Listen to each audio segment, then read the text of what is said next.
kepada Direktur Kompres, jajaran pengurus, serta friend dan friendin yang berbahagia. Alhamdulillah, marilah kita panjatkan puji syukur atas kehadirat Allah SWT yang telah melimpahkan nikmat dan karunia-Nya kepada kita semua, sehingga kita dapat berkumpul bersama dalam acara kajian rutin hukum acara dengan tema teknik penyusunan surat dakwaan yang diselenggarakan oleh Kompres Unhas Jember. Nah, sebelumnya saya izin off cam karena kalau misal on cam terkendala sama sinyal dan suaranya terputus-putus. Jadi perkenalkan, saya Endang Agustian selaku moderator pada acara malam ini. Sebelum memulai acara kajian malam ini, ada baiknya nih saya membacakan CV pemateri kita pada malam ini. Jadi sudah di screen ya teman-teman. Untuk pemateri kita namanya Bapak Fakih Imam Purnain SHI, tempat tanggal lahir Bondowoso 16 Februari 1985. Untuk agamanya agama Islam. Nah, untuk alamatnya bisa dicatat ya. Jadi alamatnya ini di Mangli Residen. Kemudian untuk pekerjaannya advokat dan konsultan hukum. Untuk pendidikan formalnya, nah ini dari TK hingga kuliah di STAIN Jember yang sekarang menjadi Unhas Jember.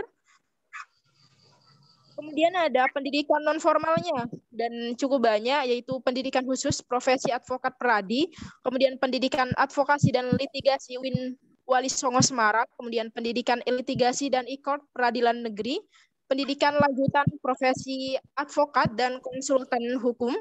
Kemudian untuk pengalaman kerjanya cukup banyak sekali. Jadi menjadi legal konsultan LKBHI IAIN Jember, kemudian tim koordinator pos bantuan hukum Pengadilan Agama Situbondo, tim koordinator. Nah, ini jadi tim koordinator semuanya jadi. Dan ini juga jadi konsultan hukum di PT Mulia Jasa Jember. Nah, teman-teman untuk pengalaman kerjanya bisa dilihat sendiri dan cukup banyak. Mungkin nanti semoga dari teman-teman Kompres bisa mengikuti jejak Bapak Fakih seperti itu. Amin. Baik.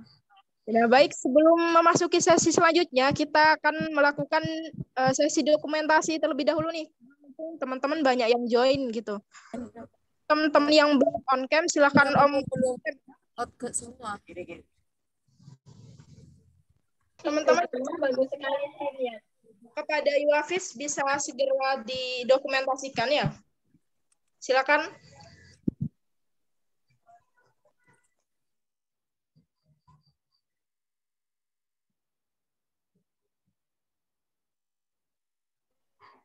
Slide selanjutnya. Dihitung ya teman-teman. Bentar, saya screenshot juga. Pada yang bisa ada, siap-siap untuk didokumentasikan ya. Aku hitung. Teman siap-siap ya. Iya, bentar. 1, 1, 2.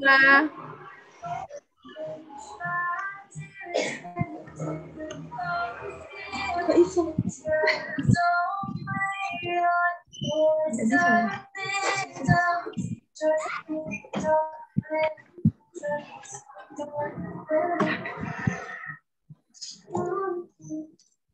Bentar.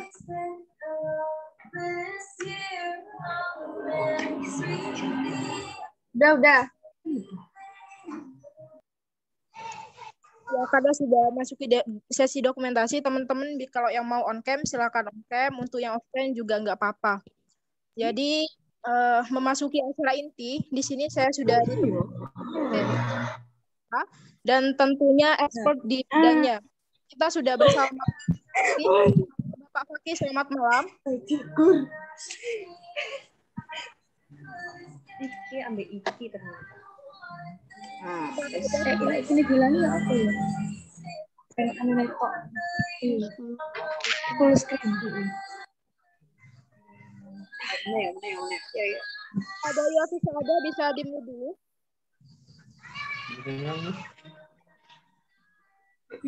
Maaf ya.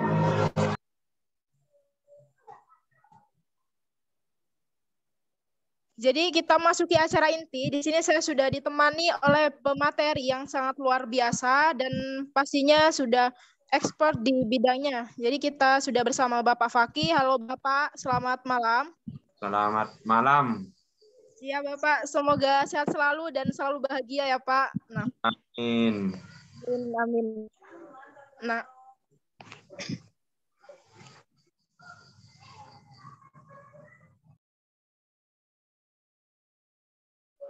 saya spill dulu nih Pak tentang surat dakwaan karena kan memang materinya juga sudah di-share tadi pagi. Nah, oke sebelum mulai aku mau nanya-nanya dulu nih sama teman-teman Kompres UIN Narasumber.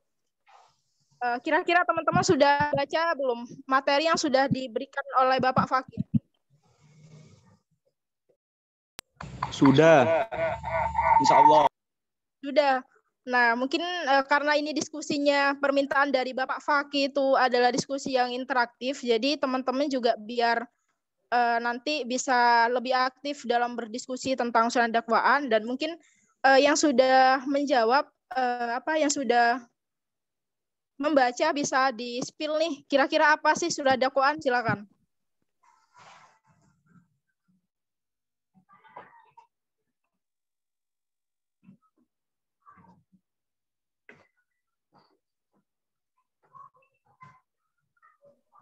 Tadi yang bilang sudah siapa ya? Sudah, teman-teman sudah baca semua belum tentang materi yang sudah diberikan? Kira-kira? Ada yang sudah baca?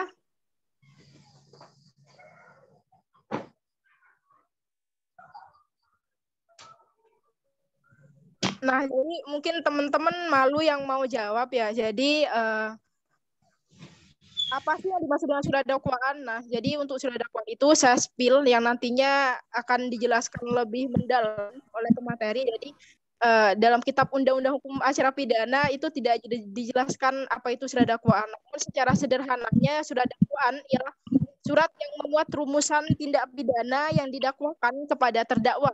Kemudian disimpulkan dan ditarik dari hasil pemeriksaan, kemudian penyidikan, dan hal ini adalah landasan bagi hakim dalam pemeriksaan di sidang pengadilan. Dan surat dakwaan ini surat yang dibuat oleh jaksa penuntut umum atas dasar BAP atau berita acara pemeriksaan, kemudian yang diterimanya dari penyidik yang memuat uraian secara cermat, jelas, lengkap, dan rumusan tindak pidana yang telah dilakukan oleh seseorang atau beberapa orang. Seperti itu. Jadi itu saya spill.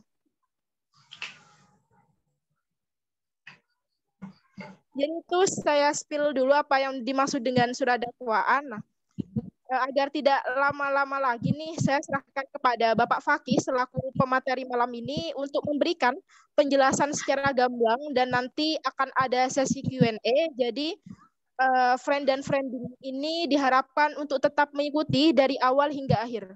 Karena nantinya akan ada sesi dan juga penugasan yaitu berupa resume. Seperti itu. Jadi silahkan kepada Bapak Fakih untuk memaparkan materinya. Silahkan Pak. Ya, terima kasih Mbak. Ini bisa video saya bisa ditampilin enggak?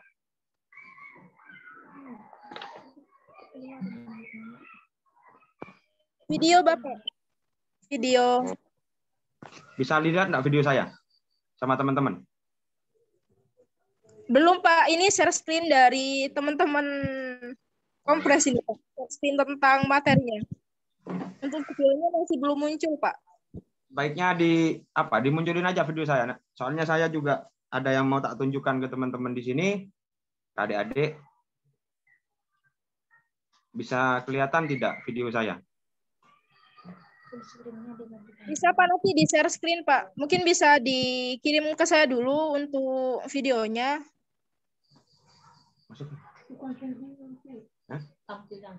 Iya, tampilan saya maksudnya ditampilin dulu, di full screen kan? Apa namanya? Materinya itu dihilangkan dulu, ditampilkan tampilan saya di layar. Enggak. Sudah. Untuk videonya bisa dikirim dulu Pak. Nanti akan kami share screen. Tampilan maksudnya, Mbak. Tampilan saya, gambar saya. Bisa. Sudah. Tampilan saya bisa kelihatan enggak di sana? Tidak, Bapak. Ini tidak ada video. Dan itu harus di share screen, Pak. Dan mungkin nanti dibantu sama teman-teman. Kelihatan yang saya pegang? Enggak kelihatan. Teman-teman yang lain kelihatan enggak? Kelihatan, Bapak. Kelihatan, Pak. Oke. Kalau sudah kelihatan, berarti saya ingin jelaskan secara gamblang dan secara gampang.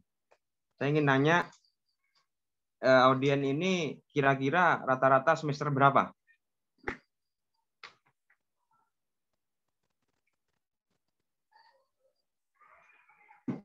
Ada yang sekarang semester 5, ada yang semester 7, dan juga ada yang semester 3, Bapak. Oh ya. Jadi kalau pakai kata-kata yang terlalu tinggi, kasihan sama yang semester 3. Jadi akan saya pakai kata-kata yang umum. Adik-adik semua, adik-adik. Teman-teman semua pasti tahu dengan kata-kata penyidik kan?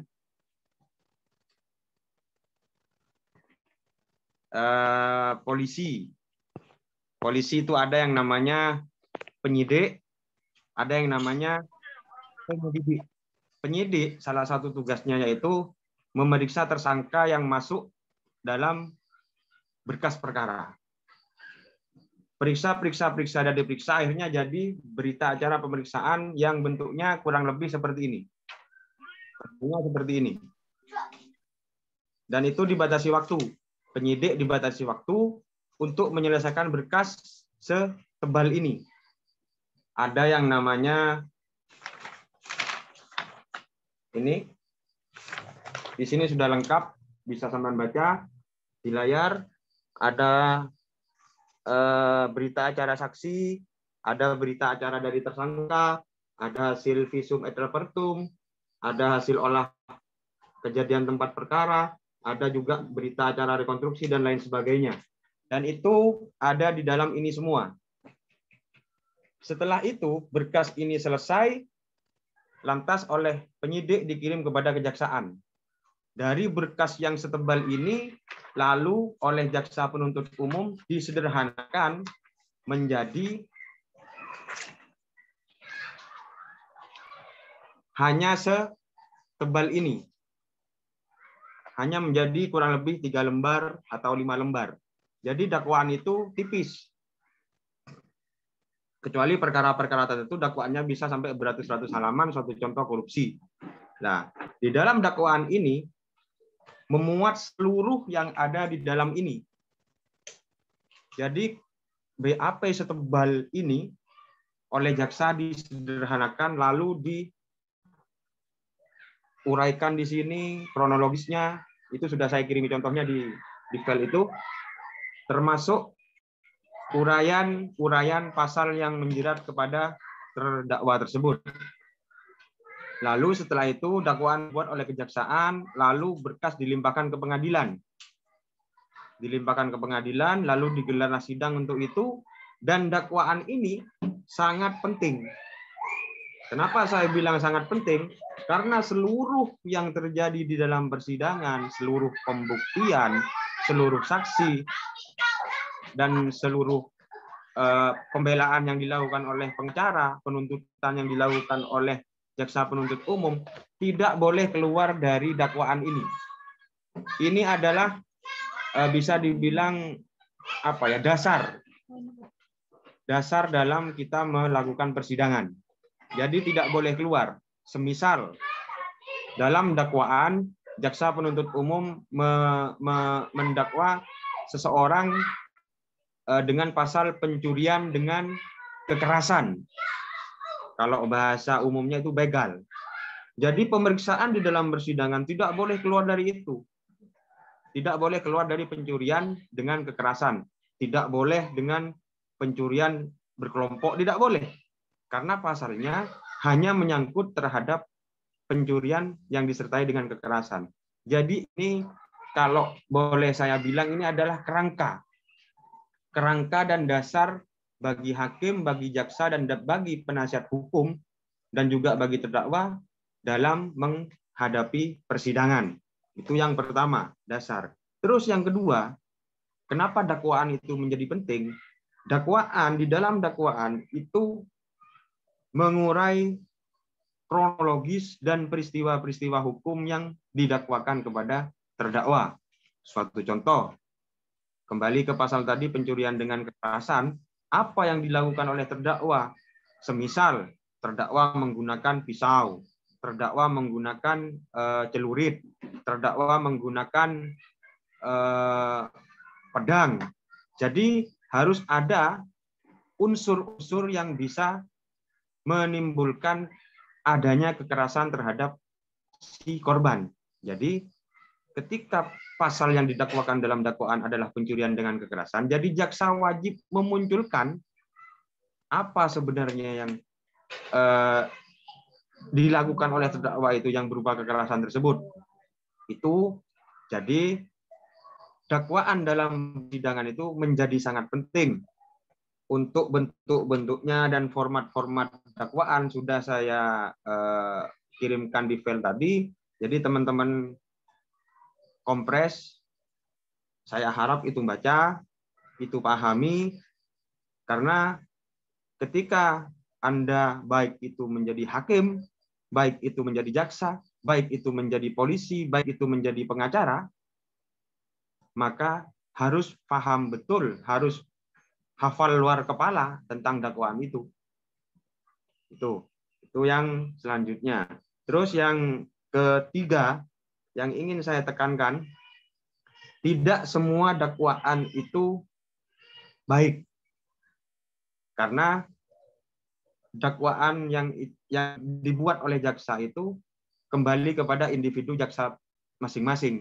Apakah jaksa itu menguasai hukum materi pidana, apakah jaksa tersebut menguasai hukum acaranya, dan juga berpengaruh betul pengalaman-pengalaman jaksa tersebut dalam menangani pidana yang dikerjakan. Semisal di Kejaksaan Negeri Jember ada beberapa bagian-bagian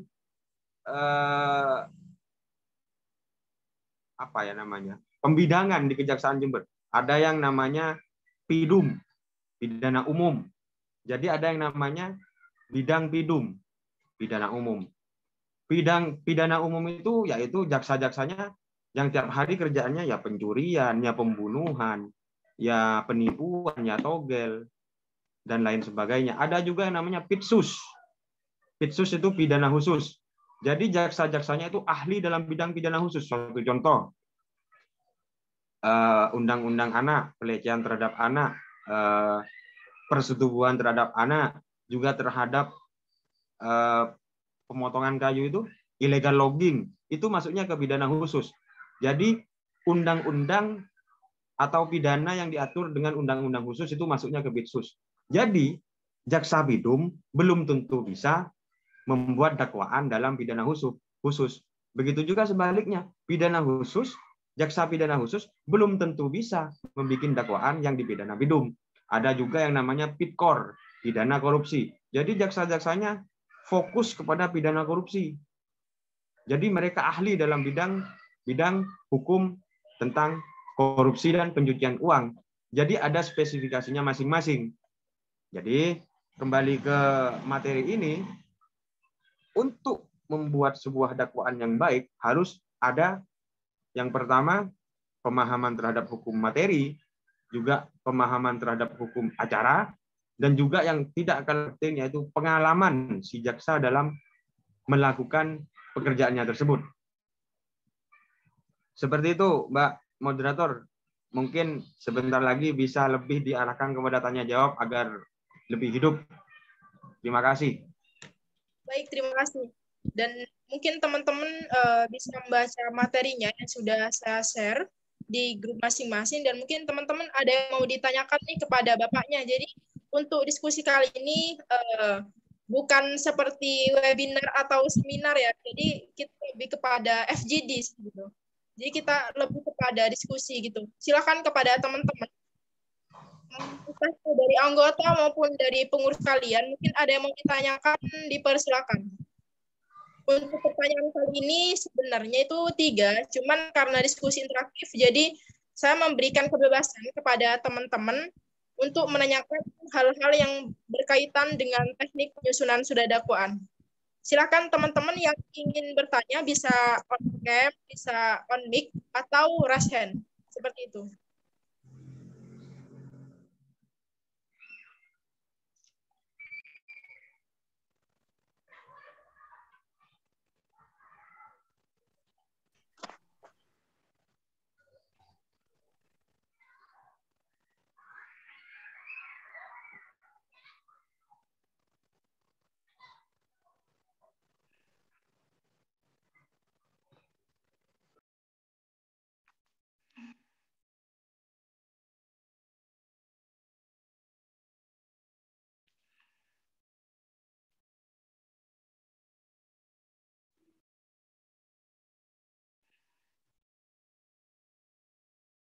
Silakan kepada teman-teman jika ada yang mau bertanya, silakan.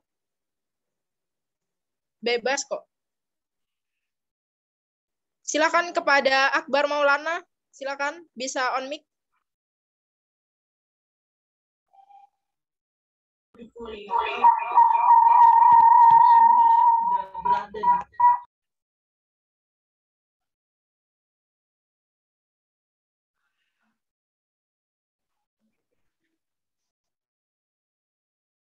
Silakan kepada Rahmat Akbar Maulana, bisa on mic.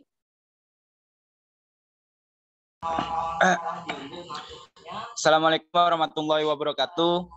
Sebelumnya saya ucapkan terima kasih kepada moderator dan sebelumnya juga yang saya hormati kepada pemateri pada malam hari ini Bapak Fakih yang berasal dari Bondowoso, dan saya hormati juga kepada Bapak Direktur Kompres Komunitas Peradilan Semu Mas Khairul Jamil dan jajaran kepengurusan Kompres tahun 2021.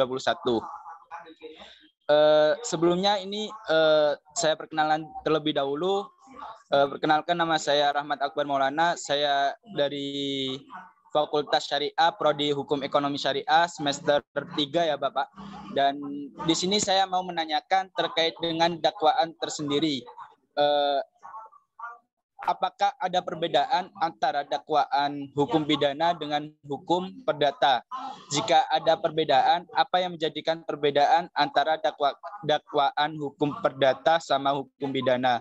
Mungkin dari saya seperti itu, Bapak. Mungkin bisa dijelaskan untuk menambah pengetahuan saya terkait dengan dakwaan tersendiri dan supaya nantinya bisa buat referensi juga ke depannya untuk semester depan. Terima kasih, Bapak.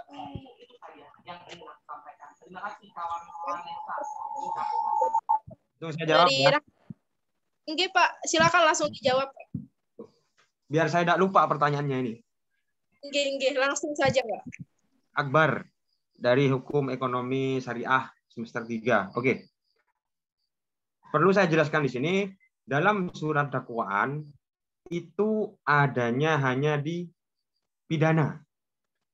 Jadi dalam perdata tidak ada yang namanya dakwaan. Kalau dalam sidang perdata itu namanya surat gugatan.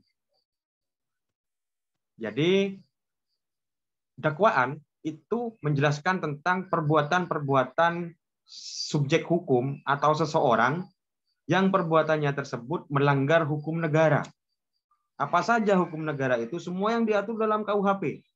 Baik mencuri, baik itu membunuh, baik itu menipu, menggelapkan barang dan sebagainya. Itu barang siapa orang yang melanggar hukum tersebut, maka masuk dalam ranah pidana. Maka ada yang namanya surat dakwaan, didakwa. Sifat dari hukum pidana sendiri yaitu hukum publik. Jadi mengatur tentang orang dengan negara. Makanya karena Mas Akbar ini masih semester 3, perlu saya jelaskan, perbedaan antara hukum pidana dan perdata itu sangat-sangat berbeda. Hukum pidana yang sifatnya hukum publik, jika ada orang melakukan perbuatan berupa perbuatan yang bersifat kriminal, suatu contoh, itu hukum publik. Menghina presiden, yang sekarang lagi ngetren itu, coret-coret di tembok itu termasuk hukum publik. Jadi orang berhadapan dengan negara. Kenapa harus ada jaksa? Jaksa itu adalah perwakilan dari negara. Jadi negara menuntut orang tersebut agar orang ini dihukum. Itu pidana. Ada namanya surat dakwaan. Berbeda dengan perdata. Perdata itu sifatnya adalah hukum privat. Jadi mengatur antara satu orang dengan orang yang lain. Semisal saya dengan Mas Akbar. Saya dengan Mas Akbar melakukan jual beli sepeda. Saya sudah menyerahkan uang ke Mas Akbar, ternyata Mas Akbar tidak menyerahkan sepeda ke saya. Jadi saya gugat Mas Akbar. Padahal saya sudah melunasi uangnya, kenapa kok sepeda tidak dikirim? Itu masuknya kepada hukum perdata. Dan semua perbuatan-perbuatan yang Mas Akbar lakukan terhadap saya berupa tidak menyerahkan sepeda tersebut, saya tuliskan dalam surat gugatan namanya, Mas. Jadi dalam perdata tidak ada namanya surat dakwaan, yang ada hanya surat gugatan. Jadi dalam surat gugatan itu menguraikan tentang apa-apa saja yang dilakukan oleh Mas Akbar kepada saya. Jadi antara pribadi dengan pribadi. Kalau di dalam dakwaan itu perbuatan orang yang melanggar hukum negara. Jadi sifatnya umum. Dan juga nanti dalam pidana itu ada beberapa spesifikasinya. Ada yang namanya delik aduan, ada delik umum, ada juga delik biasa. Itu nanti mungkin bisa dijelaskan pada pertemuan yang akan datang karena bisa panjang pengertiannya tersebut. Jadi intinya kesimpulannya dalam penjelasan saya tadi, surat dakwaan itu hanya ada di dalam pidana. Kalau di dalam perdata, hukum perdata itu namanya surat dakwaan. Surat gugatan. Seperti itu Mas Akbar. Terima kasih. Terima kasih Bapak atas jawabannya. Mungkin dari penanya ada feedback, silakan.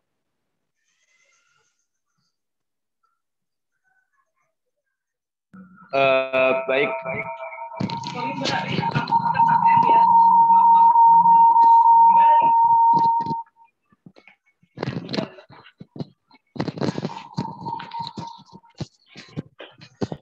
Bentar. Baik, terima kasih atas penjelasannya Bapak Fakih. Mungkin di sini saya sedikit bertanya lagi mengenai surat dakwaannya, Pak. Mungkin dari penjelasan yang lebih lebih bisa dipahami sendiri terkait dengan surat dakwaan itu seperti apa. Lantas bagaimana nantinya surat dakwaan tersebut isinya itu bisa diberikan contohnya seperti apa kasus yang ringan aja, Pak. Contohnya semisal kasus korupsi gitu. Mungkin dalam isi surat dakwaan itu biasanya berisi apa gitu. Oke. Kedengaran jelas suara saya? Jelas, Bapak. Jadi sebetulnya tadi sudah saya kirimin di file itu contoh-contoh dakwaan, tapi lebih jelasnya ini saya contohkan di layar ini, Mas Akbar. Ini surat dakwaan yang paling sederhana. Kalau korupsi itu rumit. Bisa Mas Akbar lihat di sini. Ini dakwaan tentang orang yang membawa senjata tajam. Jadi di sini dituliskan bahwasanya kronologisnya pada hari ini bertempat di mana. Jadi terdakwa itu melakukan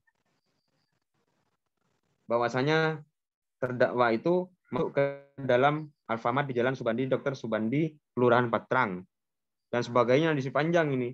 Jadi dia kedapatan mengambil makanan, terus ketika digeledah dikeluarkan makanannya, kok tiba-tiba di dalam sakunya ada pisau sepanjang kurang lebih 17 cm dengan gagang kurang lebih 10 cm dengan gagang terbuat dari bahan plastik warna hitam. Jadi intinya dalam surat dakwaan ini menceritakan perbuatan yang dilakukan oleh si terdakwa. Semisal, naudzubillah tapi ini ya, Mas Akbar tiba-tiba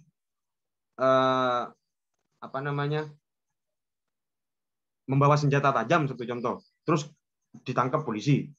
Di dalam dakwaan harus diceritakan, Mas Akbar itu pada hari ini, hari Selasa ya, hari Selasa jam 7 malam duduk-duduk minum kopi di kafe, satu contoh. Terus setelah duduk-duduk minum kopi di kafe, Mas Akbar lalu mengacungkan senjata ke pedagang kafenya, pedagang kopinya. Dan hal tersebut mengakibatkan si pedagang kopi lari terbirit-birit lalu pergi ke Polsek Kaliwates lalu melaporkan, dan akhirnya polisi datang ke tempat Mas Akbar lalu menangkapnya. Dan ketika digeledah, di dalam saku Mas Akbar ada pisau. Itu harus dijelaskan kronologisnya. Dan akhirnya pada akhir surat dakwaan tersebut ada kata-kata bahwasanya perbuatan Mas Akbar tersebut dijerat dan diancam pasal pidana sesuai dengan pasal sekian. Seperti itu. Jadi surat dakwaan itu kurang lebih adalah menceritakan kronologis peristiwa-peristiwa yang dilakukan oleh si terdakwa. Apa saja itu? Yang penting kronologis yang diceritakan dalam surat dakwaan itu mengerucut kepada pidana yang didakwakan oleh si penuntut umum, seperti itu. Bisa dipahami Mas Akbar atau kurang jelas? Bisa, Bapak.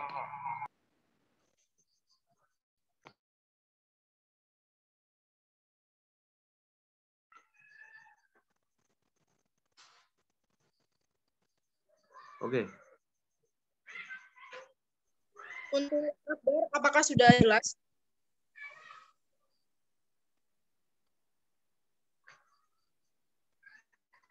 Cukup, terima kasih.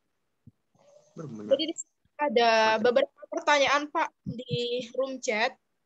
Jadi ini dari Ahmad Altof, dan Assalamualaikum, mau nanya, mengapa harus ada primer dan subsidiar? Lalu mengapa opsi subsidiar biasanya berupa uang? Mungkin bisa dipaparkan Bapak. Silakan. Saya kesulitan baca pesannya ini, kecil-kecil tulisannya ini. Oke. Jadi saya bacakan ya Bapak. Jadi untuk pertanyaannya dari Ahmad Altof, Assalamualaikum Bapak, mau nanya, mengapa sih harus ada primer dan subsidiar? Lalu mengapa opsi subsidiar itu biasanya berupa uang? Seperti itu. Subsidiar berupa uang? Biasanya kan ada Pak di surat gugatan itu ada primer dan subsidiar, dan memang untuk di subsidiar itu memang opsi kedua dari primer itu Pak. Dan kebanyakan memang berupa uang. Mungkin bisa dijelaskan Bapak, silakan. Saya perlu luruskan bahwasanya pertanyaan primer dan subsidiar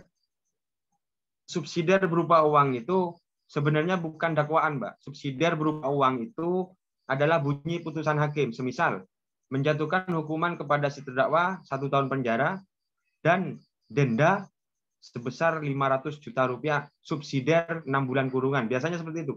Subsidiar dalam dakwaan dan dalam putusan itu pengertiannya lain. Kalau dalam putusan subsidiar denda 500 juta, subsidiar 6 bulan kurungan, itu memiliki arti ketika si terdakwa itu tidak membayar denda 500 juta maka diganti oleh hukuman selama 6 bulan. Itu kalau bahasa putusan hakim. Tapi kalau dalam bahasa dakwaan itu tidak seperti itu. Jadi subsidiar itu tidak tentu hukuman uang, hukuman denda. Jadi bahasa dalam dakwaan itu primer adalah dakwaan yang diutamakan, primer. Dan subsidiar adalah dakwaan pelapisnya. Bahasa gampangnya itu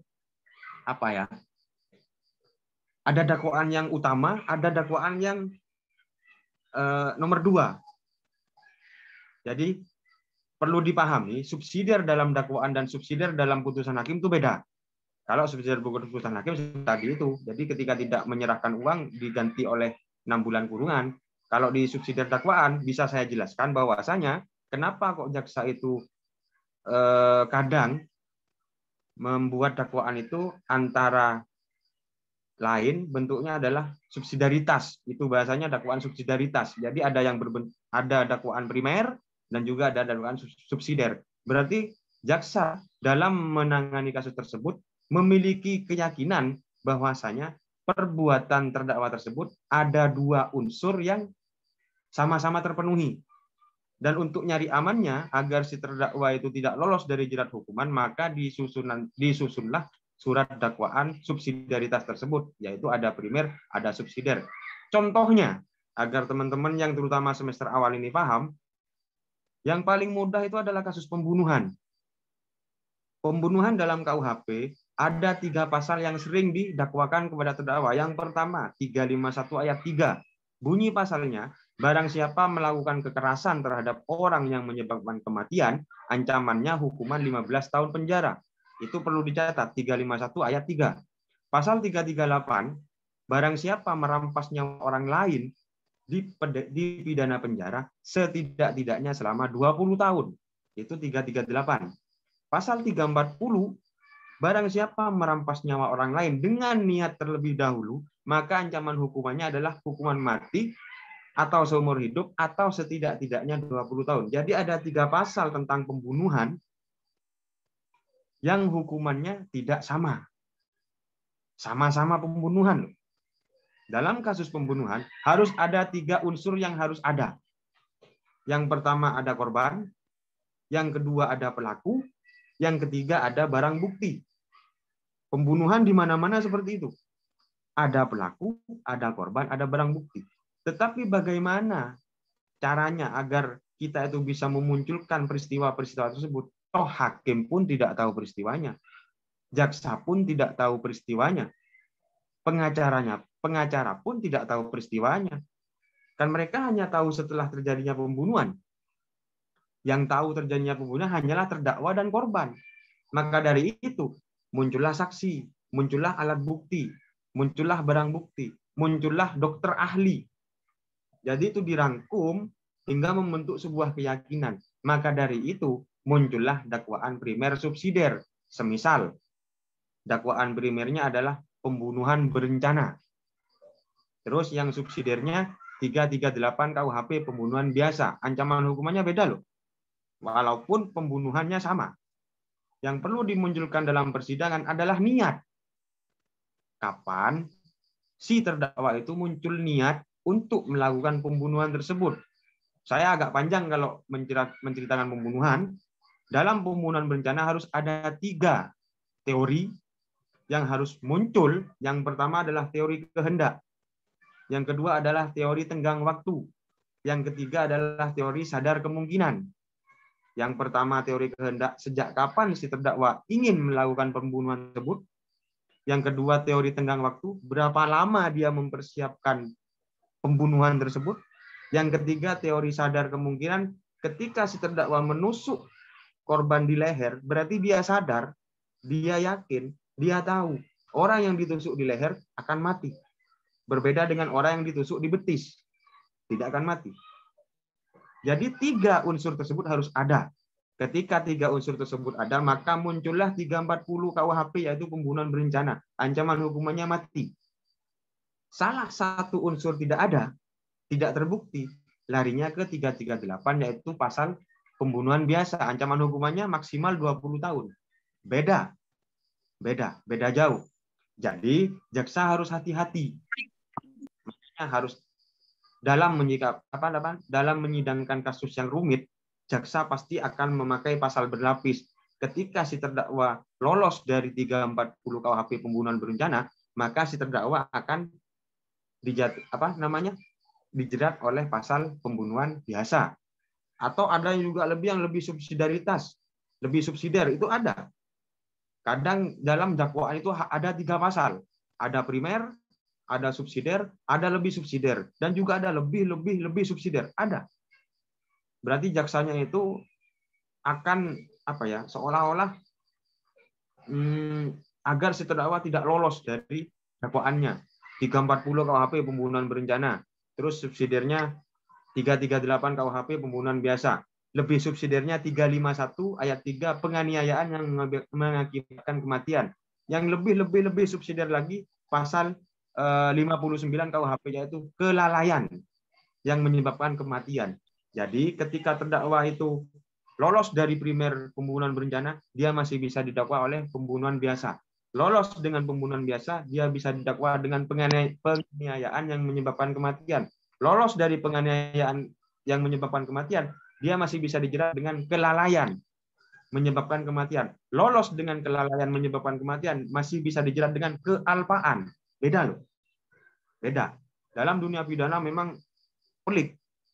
Jadi jaksa harus hati-hati. Makanya muncul primer, subsidiar, lebih subsidiar, bahkan ada yang lebih subsidiar.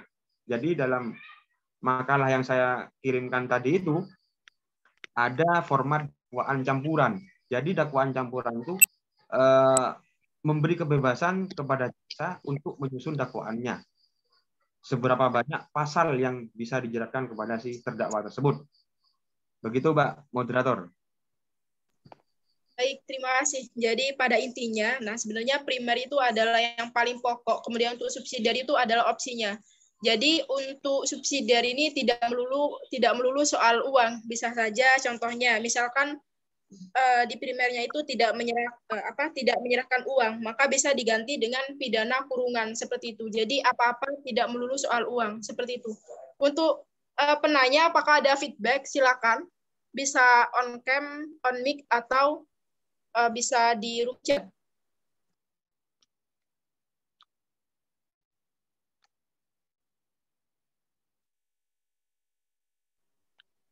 Apakah sudah cukup dari penanya?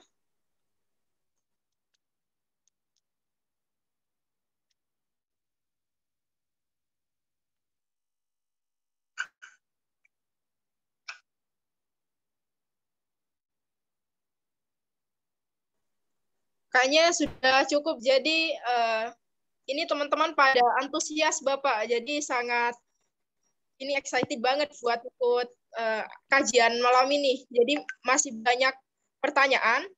Dan untuk pertanyaan selanjutnya, ini dari Putri Nailil.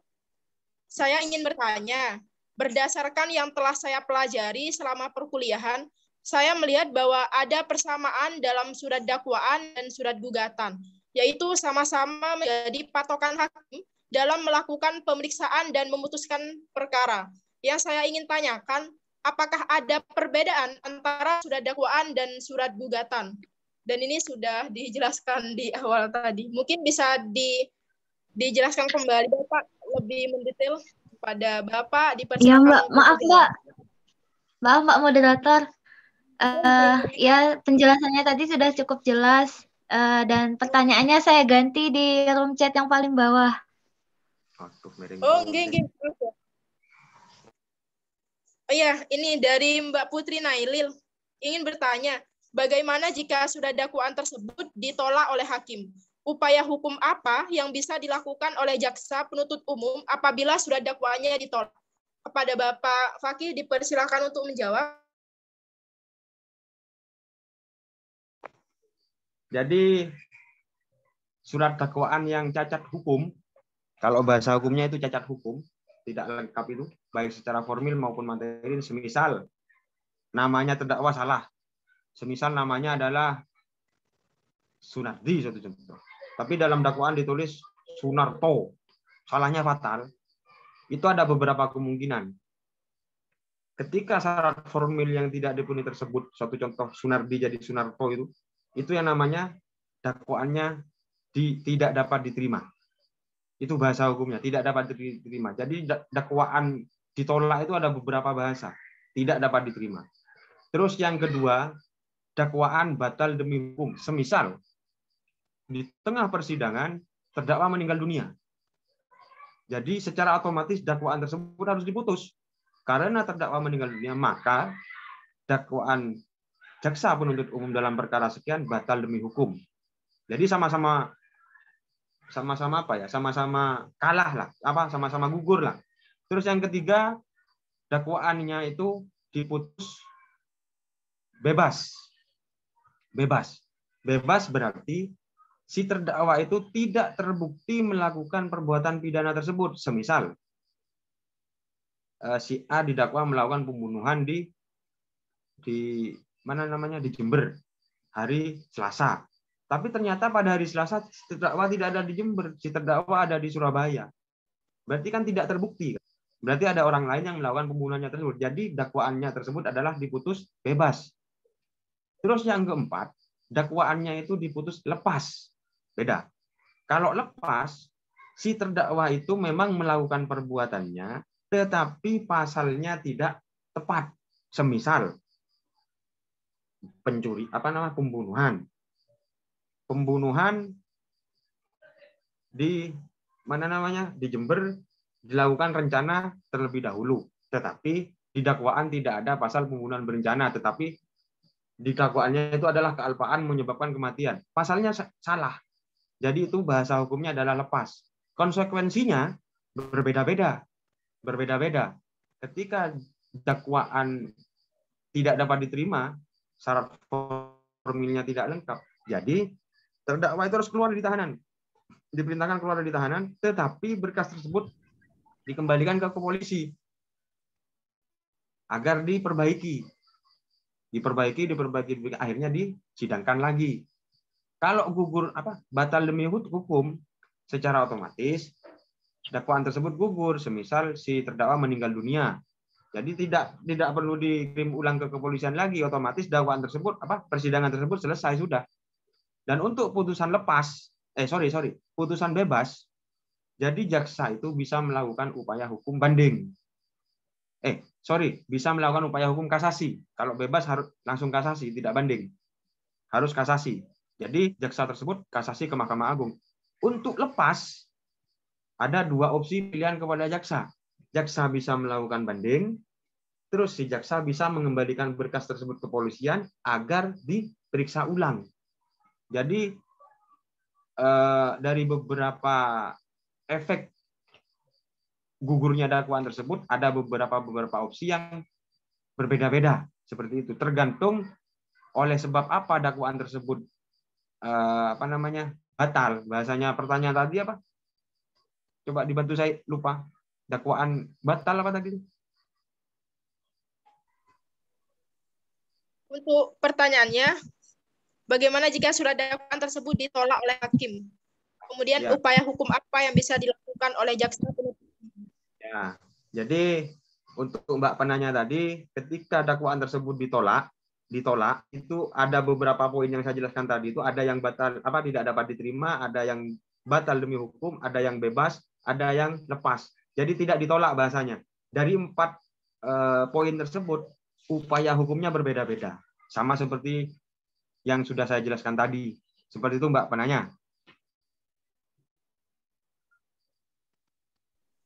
Ya, mungkin untuk pertanyaan dari Mbak Putri Nailil, mungkin ada feedback, dipersilakan.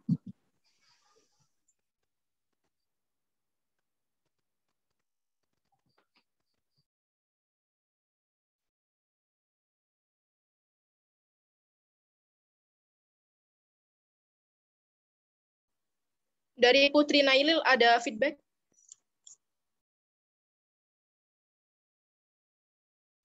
Mbak, sudah jelas, sudah bisa dipahami. Terima kasih. Baik, terima kasih kepada penanya.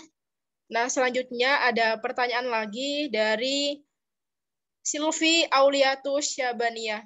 Assalamualaikum warahmatullahi wabarakatuh, Pak.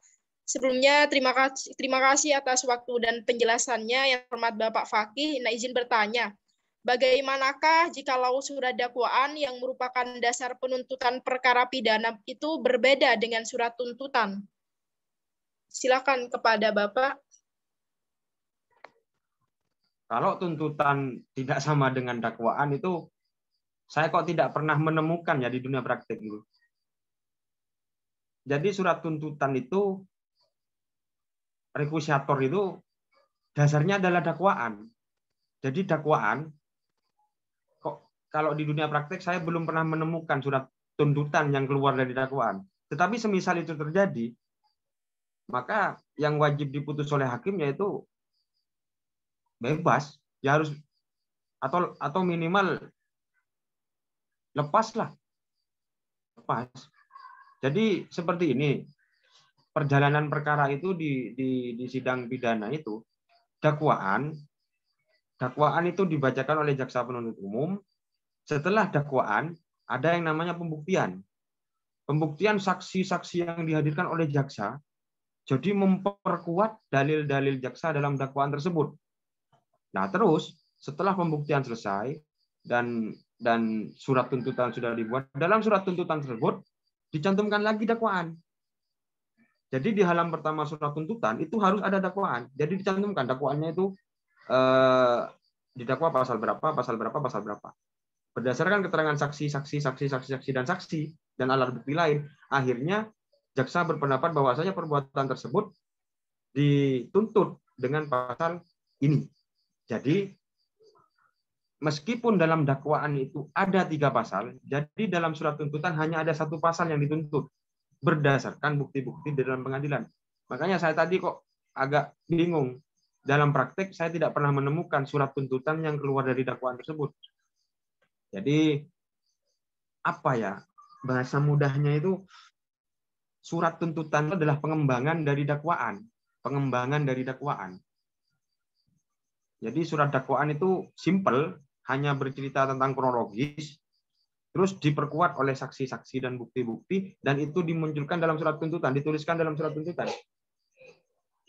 Saksi A, B, C, D, dan alat bukti A, B, C, D dituliskan dalam surat tuntutan. Jadi apa ya? Tuntutan sudah mengambil dari dakwaan, dan kalau semisal ada surat tuntutan yang tidak sesuai dengan dakwaan, ya jadi hakim harus memutus lepas dan juga bebas, karena apa ya? Aneh, menurut saya aneh. Jadi harus bebas ketika surat tuntutan keluar dari dakwaan tersebut. Seperti itu, Mbak Moderator. Baik, terima kasih kepada Bapak atas penjelasannya. Jadi bisa diketahui bersama bahwasannya tuntutan itu ya dasarnya adalah dakwaan gitu. Dan secara praktik ini masih belum ditemukan, dan apabila terjadi seperti ini maka hakim harusnya memutus bebas atau lepas seperti itu. Karena tuntutan itu dasarnya adalah pengembangan dari dakwaan seperti itu. Mungkin dari penanya apa ada feedback, dipersilakan. Baik, terima kasih atas jawabannya Bapak. Sangat membantu dan dapat dipahami. Siap, terima kasih. Ini ada lagi Bapak pertanyaannya. Dari Muhibatul Huria, Assalamualaikum, izin bertanya terkait dengan surat dakwaan. Dalam pembuatan surat dakwaan, ada kemungkinan terjadinya suatu kesalahan yang dilakukan oleh jaksa selaku pembuat. Lalu, apa saja yang memungkinkan surat dakwaan itu dapat dibatalkan dalam persidangan dan akibatnya dalam persidangan, dan kapan surat dakwaan tidak boleh dibatalkan? Sekian, terima kasih. Ya, surat dakwaan dibatalkan atau bahasa tadi itu ditolak. Yang pertama, surat dakwaan itu ketika surat dakwaan tidak memenuhi syarat formil. Syarat formil dakwaan yaitu nama, identitas terdakwa, ada 8 poin, ada nama, tanggal lahir, pekerjaan, alamat, dan sebagainya di sini. Ini harus syarat formilnya. Terus ada yang namanya ini jenis penahanan. Ini harus ada. Ditahannya di polisi itu rutan atau tahanan rumah atau tahanan kota. Terus syarat formilnya juga ada dibuatnya surat dakwaan di sini. Jadi Jember tanggal berapa dibuatnya, terus nama jaksanya siapa, tanda tangannya plus tanda tangan, terus pangkat jaksanya apa, nomor induk pegawainya berapa. Itu syarat formil. Jadi dakwaan harus memenuhi syarat formil ini. Ketika dakwaan itu tidak memenuhi syarat formil, suatu contoh lupa ditandatangani, atau suatu contoh di Pengadilan Negeri Jember tetapi copy pastenya jaksa salah, tetap di Pengadilan Negeri Jakarta suatu contoh salah ketik, itu dibatalkan untuk syarat formil. Juga terkait syarat-syarat material. Ada yang namanya syarat material itu yang pertama, dalam dakwaan harus memuat kronologis yang dilakukan oleh si terdakwa secara cermat dan lengkap. Apa cermat dan lengkap itu? Yang pertama cermat, lokus deliktinya, tempus deliktinya harus dituliskan dalam dakwaan. Apa itu lokus delikti? Lokasi kejadian perkara. Apakah itu di Jember, apakah itu di Bondowoso, apakah itu di Surabaya, apakah itu di Lumajang, harus dituliskan sejelas-jelasnya. Di desa apa, kecamatan apa, di rumahnya siapa. Itu tempus delicti, tempus tempo. Locus delicti, lokasi. Dan juga harus ada tempus delictinya, yaitu tempo, waktu, kapan dilakukannya. Apakah siang hari jam 12, apakah malam hari jam 7 malam, atau sore hari jam 3. Itu harus dituliskan tanggalnya. Semisal tanggal 27, bulan apa, tahun berapa. Itu harus ada. Itu syarat materialnya. Harus ada lokus dan tempus. Yang kedua, harus ada uraian lengkap kronologis peristiwanya. Jadi diuraikan bahwasanya terdakwa melakukan pembunuhan dengan cara sebagai berikut. Pertama, dia datang ke rumah temannya untuk bermusyawarah. Terus timbullah niat untuk membunuh. Setelah itu keesokan harinya terdakwa ini mempersiapkan pisaunya. Pisaunya milik siapa? Didapat dengan cara apa? Meminjam atau langsung mengambil. Setelah itu terdakwa menelpon korban untuk datang ke tempatnya. Setelah itu terdakwa kumpul-kumpul dengan korban dan dikasih minuman keras. Itu harus jelas, harus rinci. Tidak boleh dalam dakwaan itu hanya memuat bahwasanya si korban pada hari Kamis menusuk si terdakwa menusuk korban di bagian perut, setelah itu mati. Tak boleh seperti itu. Bagaimana kronologisnya? Pokoknya ditusuk Pak Hakim. Tak boleh. Jadi harus detail dan jelas dan cermat, sedetail-detailnya. Jadi ketika dakwaan tidak memuat hal-hal tersebut, maka dakwaan bisa dibatalkan. Jadi bisa ditolak dakwaan tersebut.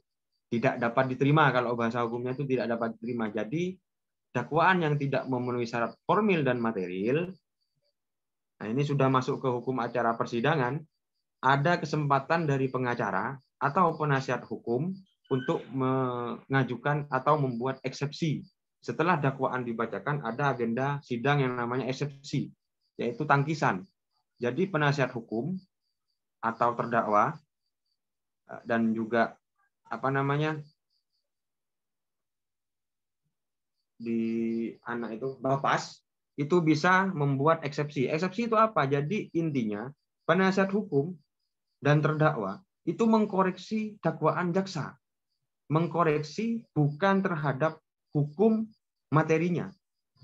Maksud saya dia tidak mengkoreksi tentang tindak pidananya, tetapi mengkoreksi format surat dakwaannya terkait syarat formilnya seperti yang saya sebutkan tadi dan juga syarat materinya. Jadi apakah ada yang kurang, apakah ada yang tidak lengkap. Semisal kasus perkara kemarin yang sempat saya tangani itu pembunuhan mahasiswa Unmu yang dilakukan oleh oknum Brimob yang di depannya harddisk. Mungkin teman-teman ada yang dengar waktu itu di depannya harddisk Jember itu yang mahasiswa ditembak oleh Brimob. Pada waktu itu kan pengacaranya saya. Jadi dakwaan jaksa itu saya eksepsi bahwasanya dalam dakwaan jaksa tidak jelas karena tidak menyebutkan jenis pistol apa yang digunakan, nomor serinya berapa, buatan apa, jenisnya apa, dan tahun pembuatan tahun berapa. Karena dalam dakwaan jaksa hanya menyebut bahwasanya si terdakwa membawa pistol jenis jenis FN nomor berapa gitu. Jadi tidak detail nomor serinya. Karena pistol tersebut hampir sama dengan sepeda. Kan adik-adik di sini sering naik sepeda loh. Yang sampean pahami kan sepeda apa, Dik? Sepeda Supra, sepeda Beat, sepeda Mio. Itu kalau orang umum, tapi kalau orang hukum tidak. Sepedanya apa? Sepeda Beat. Nomor polisinya berapa? Nomor rangkanya berapa? Nomor mesinnya berapa? Tahun pembuatannya berapa? Warnanya apa? CC-nya berapa? Bahan bakarnya apa? Itu wajib dimasukkan dalam dakwaan. Jadi tidak bisa serta-merta pada waktu itu terdakwa menaiki sepeda motor Beat. Titik. Itu tidak cermat, tidak lengkap. Jadi harus dijelaskan bahwasanya tersangka menaiki sepeda motor Beat tahun pembuatan 2009, warna merah, nomor rangka sekian sekian sekian, nomor polisi sekian sekian, pembuatan tahun sekian, bahan bakarnya ini. Jadi harus jelas seperti itu. Ketika jaksa tidak menuliskan hal seperti itu, maka bisa menyebabkan dakwaan tersebut batal. Seperti itu, Mbak Moderator. Baik, terima kasih. Semoga menjawab kepada penanya. Mungkin dari Muhibatul Luri ya. Bisa ada feedback langsung on mic ya. Silakan. Iya, Mbak. Terima kasih atas jawaban dari Bapak ya. Insya Allah sudah cukup. Terima kasih. Baik, terima kasih. Nah, untuk pertanyaan ini sudah tidak ada lagi. Mungkin dari teman-teman ada hal yang mau di-sharingkan kepada Bapaknya, dipersilakan. Untuk waktunya masih banyak nih gitu. Silakan teman-teman mau sharing gimana sih caranya jadi jaksa itu gimana gitu. Mungkin bisa di-sharingkan juga oleh Bapaknya gitu. Silakan Bapak. Karena untuk waktunya masih cukup banyak karena kan untuk kajian kali ini interaktif seperti itu, Pak. Silakan Bapak. Nyantai aja, Mbak Moderator. Teman-teman di sini bebas sudah mau nanya apa terkait hukum pidana, hukum keluarga, atau hukum perdata, terserah. Tidak spesifik kepada dakwaan saja. Biar nanti bisa, karena saya saya pahami sekarang itu kuliah daring online kan, jadi tidak bisa maksimal. Misal adik-adik di sini itu punya pertanyaan yang ditanyakan ke dosennya tapi belum puas, monggo ditanyakan kepada saya. Selama itu hukum positif loh. Kalau hukum agama, nyuwun sewu, saya kurang begitu memahami hukum positif yang di Indonesia.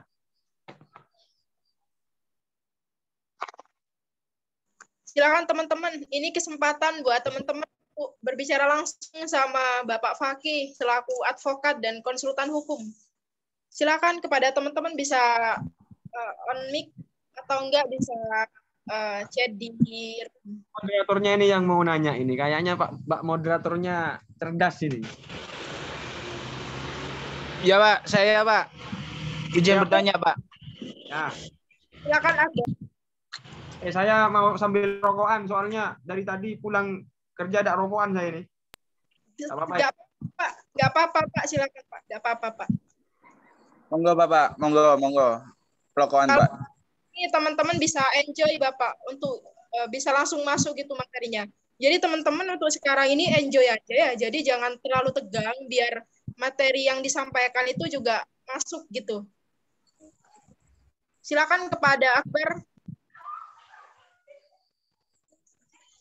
Ya, saya izin bertanya lagi ya, moderator. Ya. Ini Bapak, pertanyaan saya mengenai keadilannya, Pak. Bisa dikatakan menurut Bapak sendiri, apakah negara kita masih adil dalam segala hal, baik itu dalam segi hukum ataupun yang lain? Itu yang pertanyaan pertama. Untuk pertanyaan selanjutnya yaitu jika masih belum dikatakan adil dan sudah dikatakan adil, itu apa alasannya? Yang ketiga, yang saya lihat dari dari sepengetahuan saya dari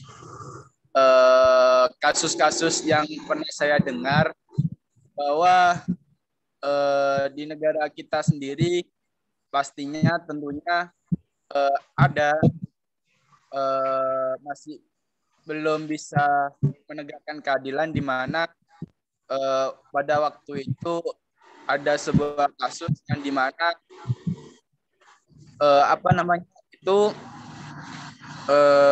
tidak dihukum sesuai dengan prosedur hukum yang berlaku, tetapi mereka pun istilahnya kayak disogok itu mau, Pak. Itu gimana menurut Bapak sendiri? Terima kasih, kurang lebihnya mohon maaf. Assalamualaikum warahmatullahi wabarakatuh. Oke.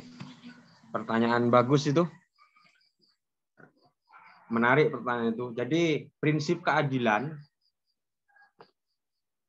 dalam dunia hukum Indonesia khususnya ada definisi keadilan. Keadilan itu subjektif. Dalam artian keadilan itu tidak akan pernah bisa memuaskan kedua belah pihak. Di mana-mana itu. Keadilan tidak akan pernah memuaskan kedua belah pihak. Jadi dalam teori keadilan itu ada yang namanya keadilan itu yaitu menempatkan sesuatu pada tempatnya. Semisal dalam konteks keadilan uang saku, saya punya anak 2, yang satu masih sekolah SD, yang satu sudah kuliah. Apakah adil ketika 2 anak tersebut sama-sama dikasih uang saku 10.000? Tidak adil. Untuk anak saya yang kecil, 10.000 mungkin terlalu banyak. Karena tiap hari jajannya hanya es krim dan kue. Paling mahal 5.000. Tapi untuk yang kuliah, 10.000 satu hari. Masih cukup kurang. Jadi keadilan itu menempatkan sesuatu pada tempatnya. Semisal anak saya yang kecil dikasih uang 5.000 satu hari, yang besar itu 25.000 satu hari. Dalam konteks keadilan, itu adil. Karena kebutuhannya pasti yang kuliah lebih banyak dan yang masih SD sedikit. Itu konteks keadilan. Dilarikan kepada hukum sendiri, dalam hukum ada beberapa klasifikasi keadilan. Jadi, dalam mengambil sebuah keputusan, hakim wajib menerapkan yang pertama bukan keadilan, Mas. Kepastian hukum. Yang kedua, kemanfaatan hukum. Baru yang terakhir adalah keadilan hukum. Itu konteks keadilan. Jadi dalam putusan hakim, kalau kita lihat-lihat di media, di koran atau di media sosial, kadang juga kontradiktif dengan kejadian yang sebenarnya. Ada kalanya dalam berita-berita tersebut dibumbui oleh kata-kata yang seolah-olah mendramatisir agar berita tersebut menarik. Suatu contoh, saya pernah menangani kasus Nenek Artijah yang dilaporkan oleh anak kandungnya sendiri. Padahal kasusnya tidak sebegitu rumit. Si ibu menebang kayu miliknya sendiri, dilaporkan oleh anak kandungnya. Karena anak kandung itu menganggap kayu itu sudah diberikan kepada dia. Kok ditebang lagi sama si ibu? Akhirnya dilaporkan ke polisi. Si ibu ditahan. Beritanya, waduh, nasional. Dan setiap berita itu punya muatan berbeda-beda. Dikasih contoh, judul, anak durhaka melaporkan ibu kandungnya. Terus ada lagi yang beritanya yang tidak kalah seru waktu itu. Salah satu koran lokal itu, seandainya si nama anaknya itu si pelapor namanya si Ani, satu contoh. Si Ani, ndang muleo, warga menantimu. Ada yang beritanya seperti itu sampai. Jadi dibumbui macam-macam. Padahal kasusnya tidak serumit itu. Jadi saya sarankan kepada teman-teman Kompres, dalam membaca sebuah masalah, jangan hanya berdasarkan literatur berita. Jadi sampai harus paham betul kasusnya. Apa sebenarnya yang terjadi. Kembali ke konteks keadilan tadi, semisal ada berita yang menerangkan bahwasanya hukuman si koruptor tidak sesuai dengan kerugian negara. Suatu contoh. Dalam putusan hakim harus ada 3. Yang pertama yang harus dipilih yaitu kepastian hukum. Jadi dalam putusan harus kepastian hukum. Si A melakukan tindakan ini didakwa dengan diputus dengan pasal ini. Pasti. Yang kedua, kemanfaatan hukum. Si A mencuri kayu, diputus 1 tahun. Manfaatnya apa? Buat masyarakat itu agar hati-hati tidak mencuri kayu juga. Terus yang terakhir baru keadilan. 1 tahun itu sudah adilkah kepada si terdakwa?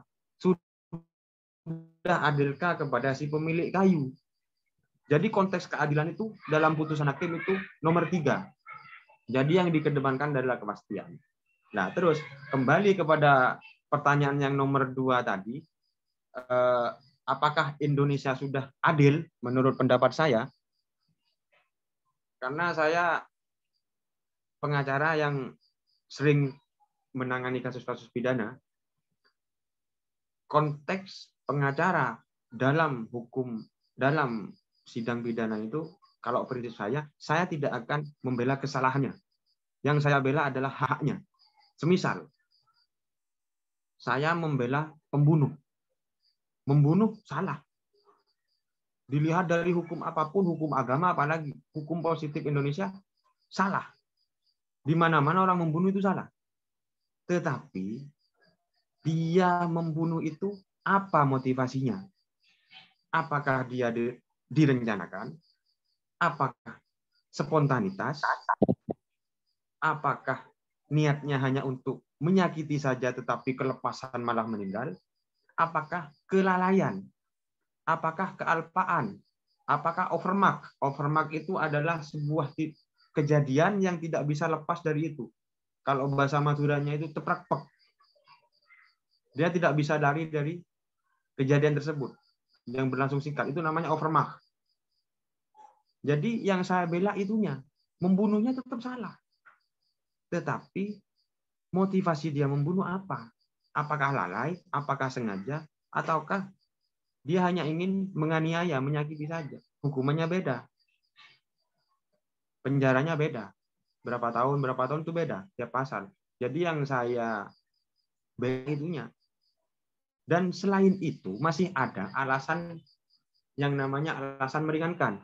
Semisal, si terdakwa kooperatif selama persidangan. Si terdakwa menyesali perbuatannya. Si terdakwa tidak mengulangi lagi kesalahannya. Si terdakwa sudah meminta maaf kepada korban. Itu bisa mempengaruhi putusan hakim. Jadi konteks adil dalam pertanyaannya Mas tadi, kita harus tahu dulu posisi kasusnya betul-betul. Jadi sebelum kita tahu posisi kasusnya, kita tidak bisa langsung memvonis, oh putusan itu tidak adil. Putusan ini berat sebelah. Putusan ini kena sogok. Atau putusan ini tidak melambangkan keadilan. Kita pelajari dulu kasusnya, baru kita diskusi apakah adil atau tidak. Jadi apa ya? Saya arahkan kalau memang Mas tadi itu mau paham konteks keadilan, harus paham teori-teori dulu tentang pengantar-pengantar hukum. Jadi kalau jenengan tahu teori hukum, mindset itu berubah. Pasti mindset. Oh, barang apa? Tas, lambi, aku bisa nengkak lek. Terus bisa ntok. Oh, itu Sing entek wae Bapak. Untuk anggota masih belum di-mute, silakan terlebih dahulu.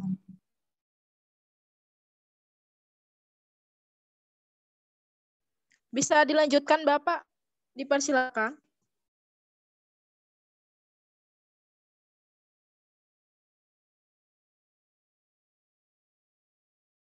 Ya, mungkin ada feedback dari si penanya tadi, Mas siapa tadi, lupa saya. Mas Akbar, silakan kepada Mas Akbar. Mungkin ada bisa disampaikan.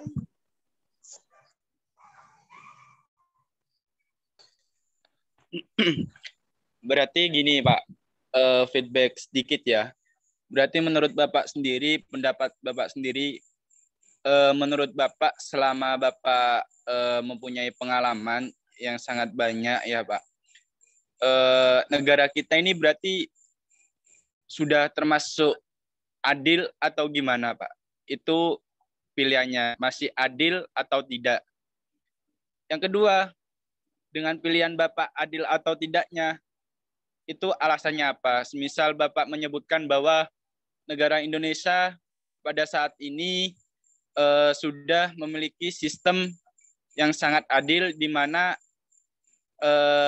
keadilan di Indonesia ini sangat merata. Itu apa alasannya? Kalau semisal Bapak menyebutkan alasan di Indonesia ini masih belum menerapkan keadilan, itu apa alasannya juga? Terima kasih, Bapak. Ya. Adil dalam konteks Indonesia itu apa, Mas? Coba dijelaskan dalam konteks bernegara atau penegakan hukum?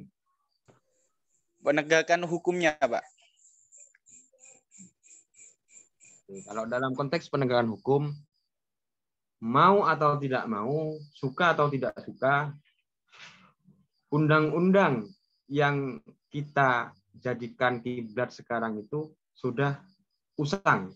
KUHP sendiri itu dibikin oleh company, oleh Belanda. Dan sampai sekarang RUU KUHP, rancangan undang-undang KUHP belum bisa disahkan. Mau disahkan ada demo dari mahasiswa. Mau disahkan ada demo dari partai. Mau disahkan ada demo dari pengusaha. Ribet banget, ribet. Ribet banget. Jadi kalau ngomong sistem di Indonesia, sistem hukum di Indonesia sudah kalah jauh dengan negara-negara luar. Karena undang-undang kita sendiri masih menganut undang-undang zaman penjajahan Belanda. Jadi perlu diperbarui. Dalam konteks keadilan, sistem di Indonesia itu menganut yang pertama, kalau putusan pengadilan kabupaten, pengadilan tingkat pertama tidak puas, itu masih bisa banding. Jadi disidang oleh pengadilan tinggi, pengadilan profesi. Diputuslah. Kalau merasa tidak puas lagi, bisa mengajukan kasasi ke Mahkamah Agung.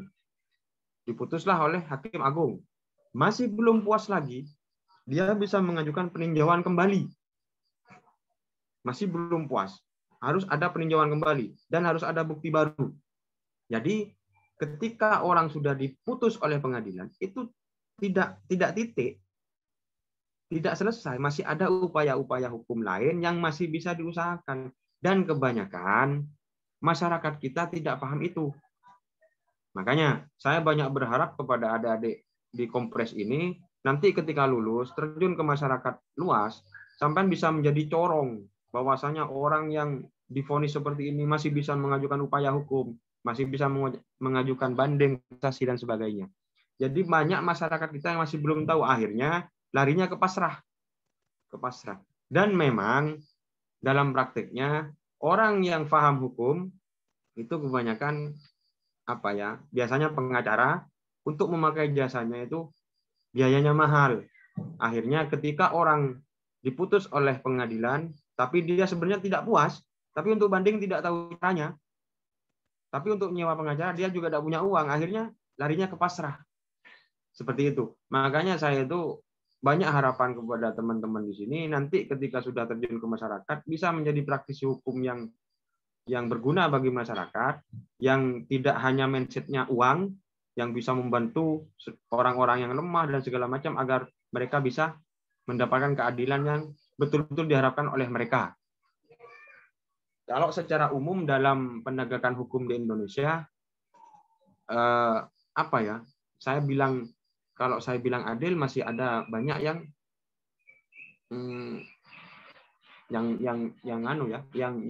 salah, bukan salah penerapan, maksud saya salah penerapan.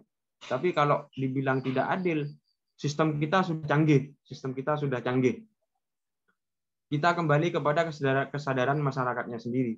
Kalau ngomong sistem penegakan hukum di Indonesia sudah canggih. Suatu contoh, pengadilan negeri Jember, setiap ada perkara, setiap sidang itu pasti di-share di webnya. Di-share di webnya. Bahwasanya sidang ini hari ini agendanya ini. Ditunda 1 minggu untuk agenda ini. Jadi untuk publikasi sudah sangat-sangat publikasi. Dan untuk CCTV, setiap pengadilan sudah dilengkapi CCTV yang langsung menyambung kepada Mahkamah Agung. Langsung nyambung kepada Mahkamah Agung dan juga nyambung kepada Mabes Polri. Jadi untuk suap menyuap atau dan lain sebagainya sudah sangat diawasi. Jadi kembali kepada oknumnya masing-masing. Apakah memang dia itu nakal atau tidak, itu sudah wallahu a'lam ya. Jadi untuk sistem memang yang diterapkan di Indonesia sudah sangat bagus untuk hari ini. Begitu, Mas Akbar. Nah, baik. Jadi sudah terjawab, semoga sudah terjawab pertanyaan dari Akbar. Karena kan memang pertanyaan dari Akbar yaitu seakan-akan sebenarnya Indonesia ini sudah adil atau belum gitu. Dan sebenarnya berbicara konteks keadilan dan itu memang subjektivitas yang mana yang penting dalam penegakannya itu sudah berpacu pada kepastian hukum, kemanfaatan hukum, dan keadilan seperti itu. Dan tentunya untuk sistem, nah pernah saya baca menurut Friedman, bahwasannya itu di Indonesia ada 3 hal gitu. Yang pertama ada legal culture, kemudian legal substance, dan kemudian ada legal structure, seperti itu. Apakah sudah terjawab dari penanya?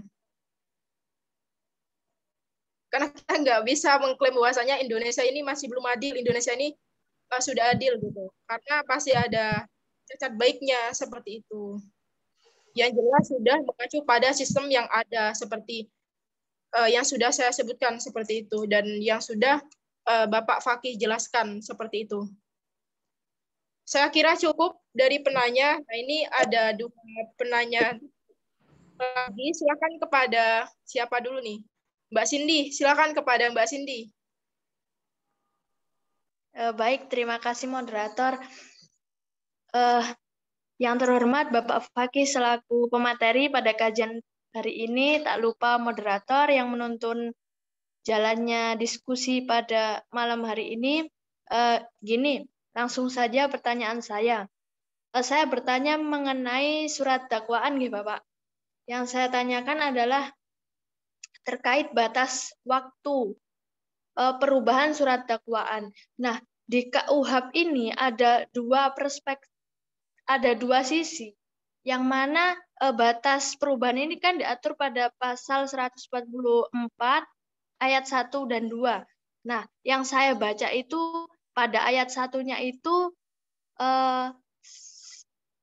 penuntut umum dapat melakukan perubahan terkait surat dakwaan sebelum hari ditetapkannya sidang. Kemudian pada ayat 2-nya itu berbunyi terkait 7 hari sebelum sidang dimulai. Nah, secara tidak langsung kan ini ada dua kayak perbedaan gitu Pak. Nah, yang saya tanyakan apakah ini 2 opsi yang bisa dijadikan satu, apa ini memang opsi pilihan atau bagaimana, apa boleh memilih salah satunya, apa bagaimana Bapak? Soalnya kan kayak bingung gitu, apa di lapangannya itu jaksa menggunakan yang ayat 1, apa menggunakan ayat 2, begitu Bapak. Baik Bapak, terima kasih moderator. Siap. Terima kasih kepada penanya. Persilakan kepada Bapak Fakih menjawab. Ya, jadi dalam praktek di pengadilan itu, jadi setelah pelimpahan berkas, itu ada yang namanya pemilihan majelis hakim, ada yang namanya penentuan hari sidang. Jadi dalam waktu tersebut, selama 7 hari sebelum persidangan, itu jaksa ketika terjadi kesalahan format surat dakwaan itu masih bisa untuk memperbaiki kesalahannya. Terkait apa pasal berapa tadi Mbak? Yang pasal 144 Bapak. KUHP.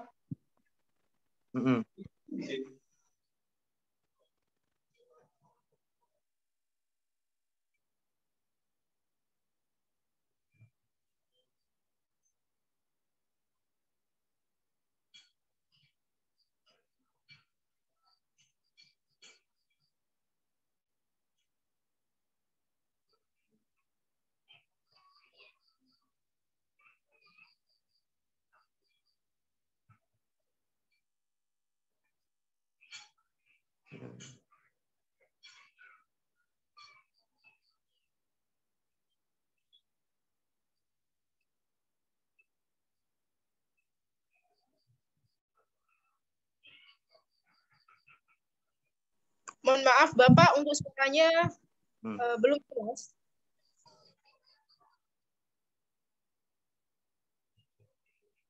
Oh ya, saya dapat jelaskan. Untuk persyaratan tersebut bisa dianggap kumulatif dalam artian sebelum 7 hari sebelum sidang itu jadi jaksa akan mengadakan perubahan dalam surat dakwaan itu selama 7 hari tersebut jaksa penuntut umum itu harus sudah mengirimkan format surat dakwaan tersebut yang sudah dirubah kepada terdakwa dan juga kepada penasihat hukumnya. Jadi sebelum 7 hari sebelum persidangan tersebut, ketika jaksa sudah mengubah format surat dakwaan tersebut, jadi surat dakwaan tersebut wajib dikirimkan ke lapas, ke terdakwanya, juga dikirimkan kepada penasihat hukumnya. Memang dalam pasal tersebut ada sedikit kontradiktif dan ada sedikit multitafsir ya.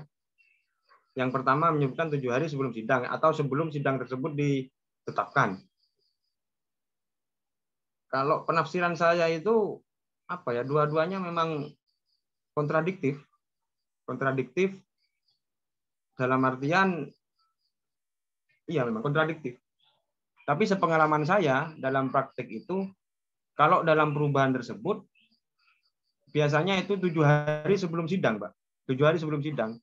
Karena asas kehati-hatian tersebut, jadi jaksa yang melakukan perubahan surat dakwaan tersebut, dakwaan yang diubah tersebut lalu dikirimkan kepada tersangka, kepada terdakwa di pengadilan, di lapas, dan juga dikirimkan juga salinannya kepada penasihat hukum terdakwa. Jadi kebanyakan yang dilakukan yang di praktik itu yaitu 7 hari itu. Jadi jaksa punya waktu untuk mengirimkan ke lapas ke terdakwanya, juga bisa mengirimkan salinannya ke penasihat hukumnya, seperti itu. Kalau praktiknya lebih cenderung yang 7 hari itu. Itu Mbak penanya. Silakan dari Mbak Cindy bisa disampaikan feedbacknya. Untuk feedbacknya saya rasa cukup nggih. Mungkin dilanjutkan dengan pertanyaan berikutnya. Terima kasih kepada penanya dan juga Pak Fakih yang sudah menjelaskan. Nah, ini dari Dwi Hari Adelia, silakan bisa on mic. Ya, terima kasih moderator.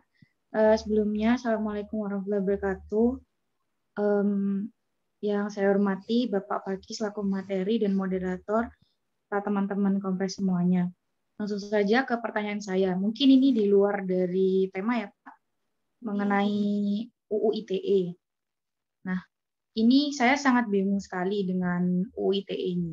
Karena di dalamnya itu kurang jelas dan kurang detail. Yang saya bingungkan itu di sininya.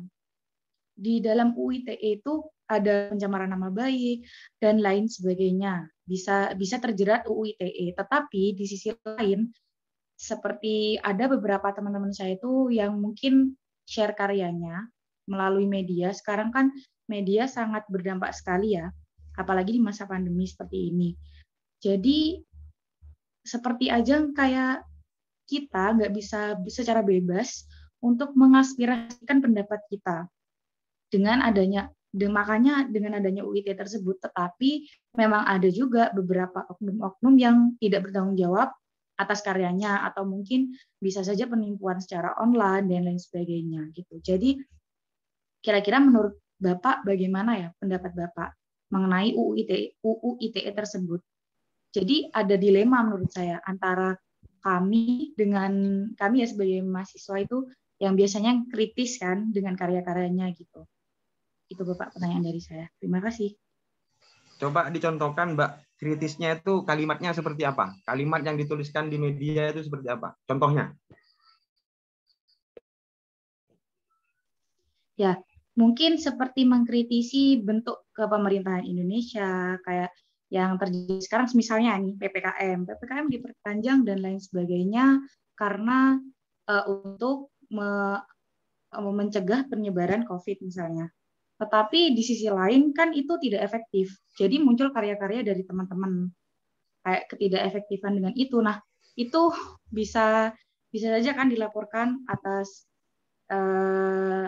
kayak pencemaran nama baik, atau enggak yang seperti Bapak sebutkan di awal, banyak sekali kasus-kasus yang menghina seperti presiden kita yang digambar-gambar seperti itu. Jadi menimbulkan dilema menurut saya pribadi nih Pak. Jadi pendapat Bapak bagaimana? Oke. Ya, itu biasanya konflik-konflik tersebut yang paling sering itu terjadi di grup-grup WA biasanya. Jadi menghujat dan segala macam. Kalau menurut saya sih orang mengkritik itu sah-sah saja. Sah-sah saja. Apalagi sekarang sudah zaman kebebasan ya.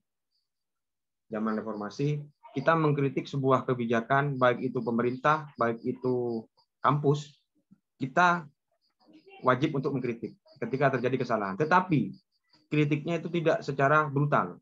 Kenapa saya bilang brutal? Karena kebanyakan mereka-mereka yang mengkritik sekarang hanya berdasarkan referensi di Google. Itu fatal. Semisal mbaknya tadi mau mengkritik tentang PPKM. Jadi harus paham teori tentang kesehatan terkait penyebaran virus. Harus paham tentang teori ekonomi, pertumbuhan ekonomi. Bagaimana kalau memang PPKM diterapkan, apakah berimbas kepada pedagang kecil, suatu contoh. Jadi harus paham teori tersebut. Terus yang ketiga harus paham tentang teori pemerintahan. Apa saja tugas-tugas presiden, apa saja tugas-tugas menterinya, apa saja tugas-tugas dari Polri, apa saja tugas-tugas dari Satpol PP, apa saja tugas-tugas dari tentara. Karena sekarang PPKM itu kan menggunakan seluruh elemen kekuatan tersebut kan. Jadi menurut saya sah-sah saja kalian tuh mengkritik, sah-sah saja. Malah itu wajib, apalagi mahasiswa sebagai agent of control.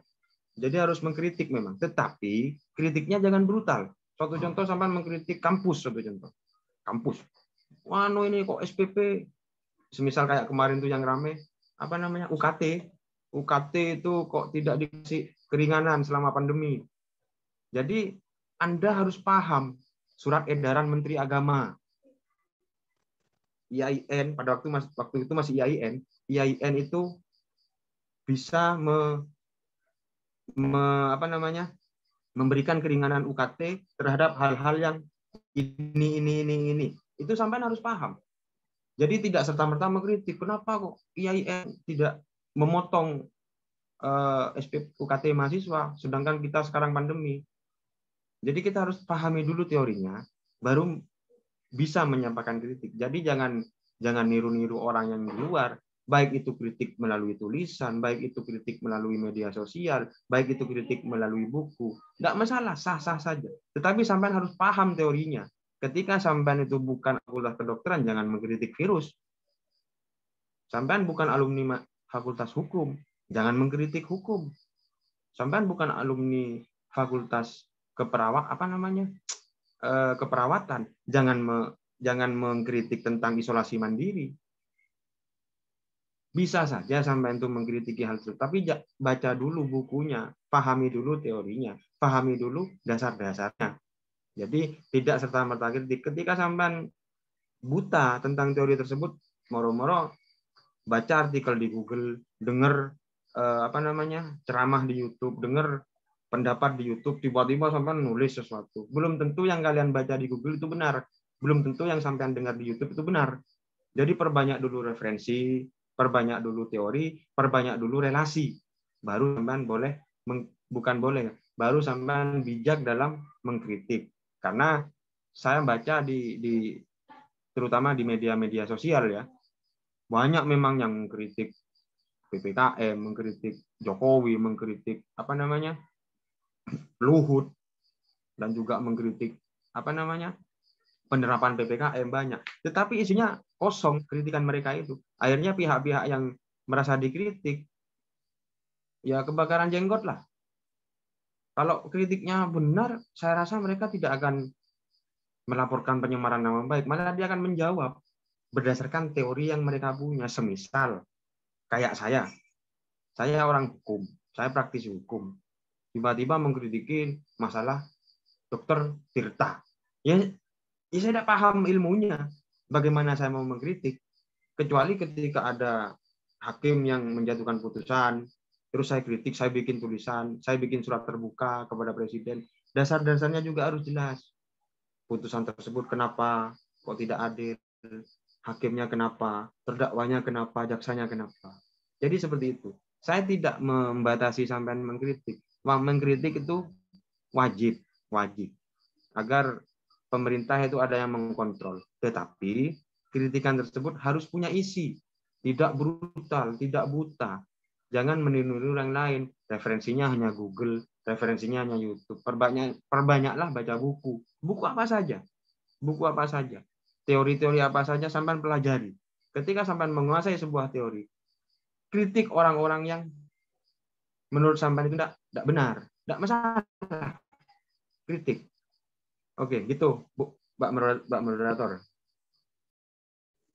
Baik, terima kasih kepada Pak Fakih yang sudah menjelaskan secara detail, dimulai dari surat dakwaan hingga masalah-masalah yang ada di masyarakat, terutama dilematis yang dirasakan oleh mahasiswa seperti itu. Ini pertanyaan terakhir ya teman-teman. Mungkin ada feedback dari penanya. Sudah cukup, Moderator. Terima kasih, Bapak. Baik, sudah cukup ya. Jadi ini waktunya juga sudah berakhir, sudah hampir jam 9.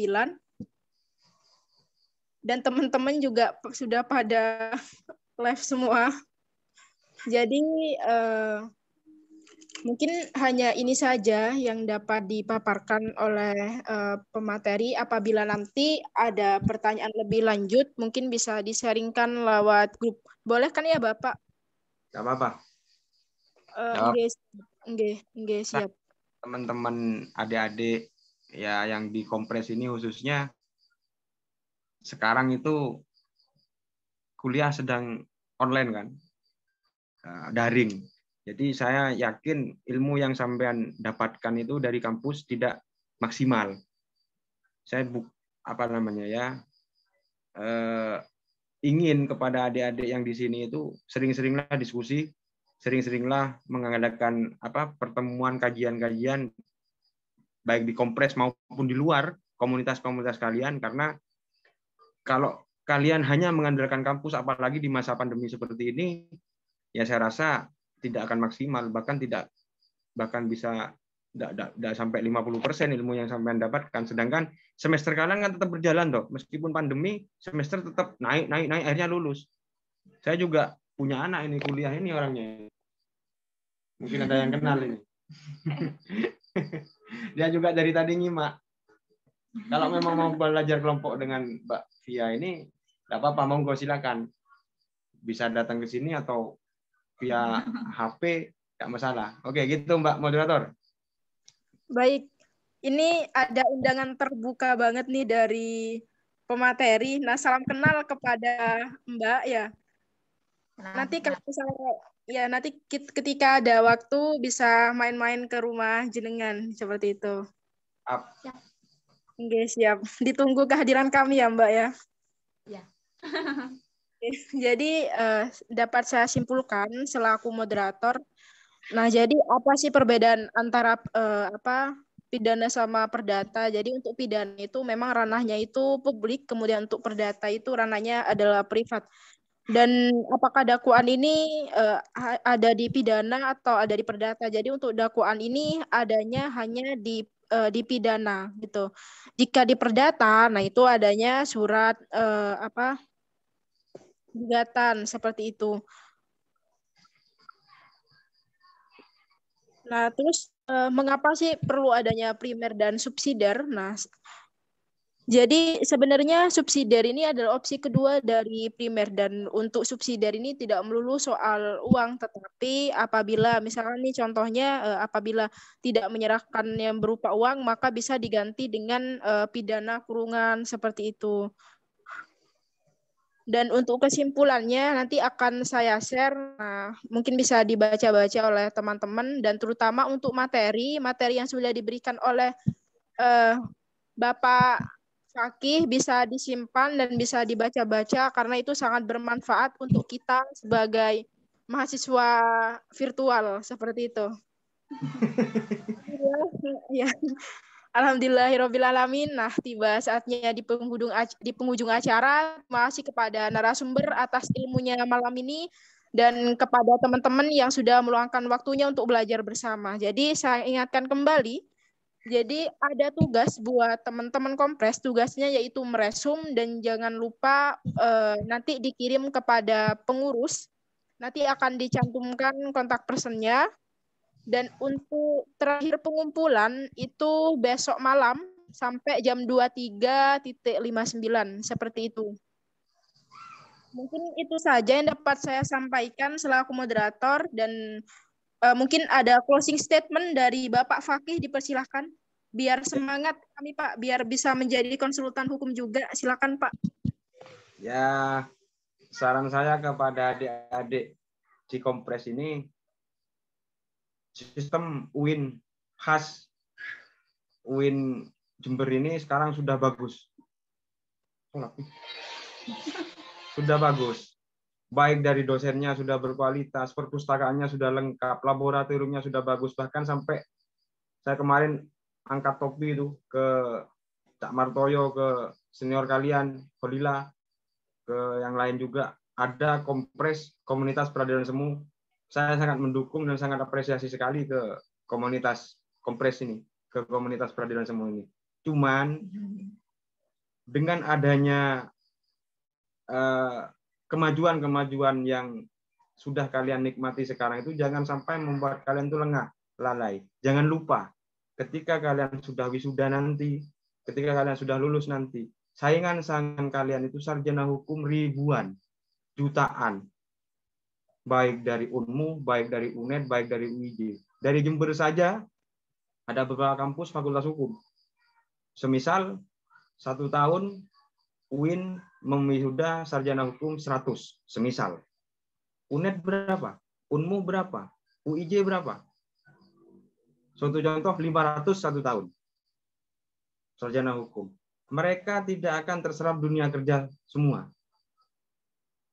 Semakin kalian lambat wisuda, saingan semakin banyak dan kesempatan kerja semakin sempit. Itu yang pertama. Terus yang kedua, selama sampean masih kuliah, selama kalian masih ikut kegiatan di kompres, maksimalkan, manfaatkan sebaik-baiknya. Ketika kalian sudah lulus, ketika kalian sudah, satu contoh nanti sudah berkeluarga, pasti menyesal kalau sampean sekarang tidak rajin. Jadi saran saya, belajarlah, prakteklah, dan carilah ilmu kemana saja kalian suka selama itu tidak melanggar peraturan-peraturan kampus dan peraturan-peraturan negara. Saya siap kapan saja, entah jenengan itu datang ke rumah sama Mbak Fia ini diskusi dan segala macam. Masih banyak yang harus kalian pahami terkait hukum, apalagi hukum pidana.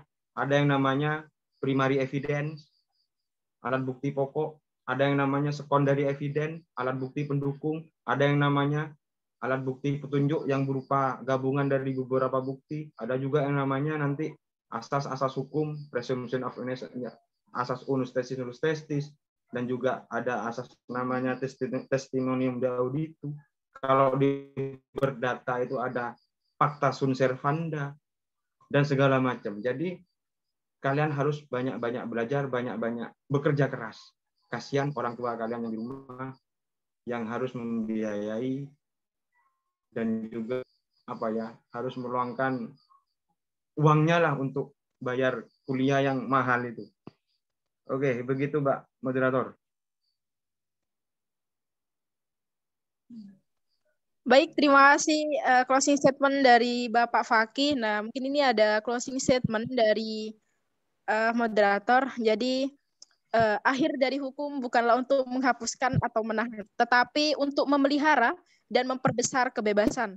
Karena di semua negara makhluk yang diciptakan sadar hukum, ketika tidak ada hukum tidak ada kebebasan. Itu saja dari moderator. Terima kasih atas kesempatannya Bapak. Semoga sehat selalu bersama Mbak Fia. Terima kasih. Dan saya juga mengucapkan terima kasih kepada teman-teman yang masih stay di Zoom. Jangan lupa resumenya, tugasnya akan kami tunggu. Sampai jumpa di kajian hukum acara selanjutnya. Terima kasih. Assalamualaikum warahmatullahi wabarakatuh. Waalaikumsalam warahmatullahi wabarakatuh. Terima kasih Bapak. Warahmatullahi wabarakatuh. Saya sampai sedikit. Tadi perkataan moderator menggelitik saya itu. Gak apa-apa? Gimana? Gimana Pak? Ada kata-kata mutiara juga sedikit. Tadi moderatornya menggelitik saya itu. Bagus kata-katanya itu. Bagus Pak. Biar semangat. Oke, Ya, siap. saya tambah. Seorang hakim yang bijak, seorang jaksa yang benar, dan seorang pengacara yang jujur, dengan undang-undang terburuk sekalipun pasti akan menghasilkan putusan yang adil. Mantap Bapak. Terima kasih Bapak. Terima kasih Pak. Semoga bermanfaat. Assalamualaikum warahmatullahi wabarakatuh. Tunggu kedatangan kami ya.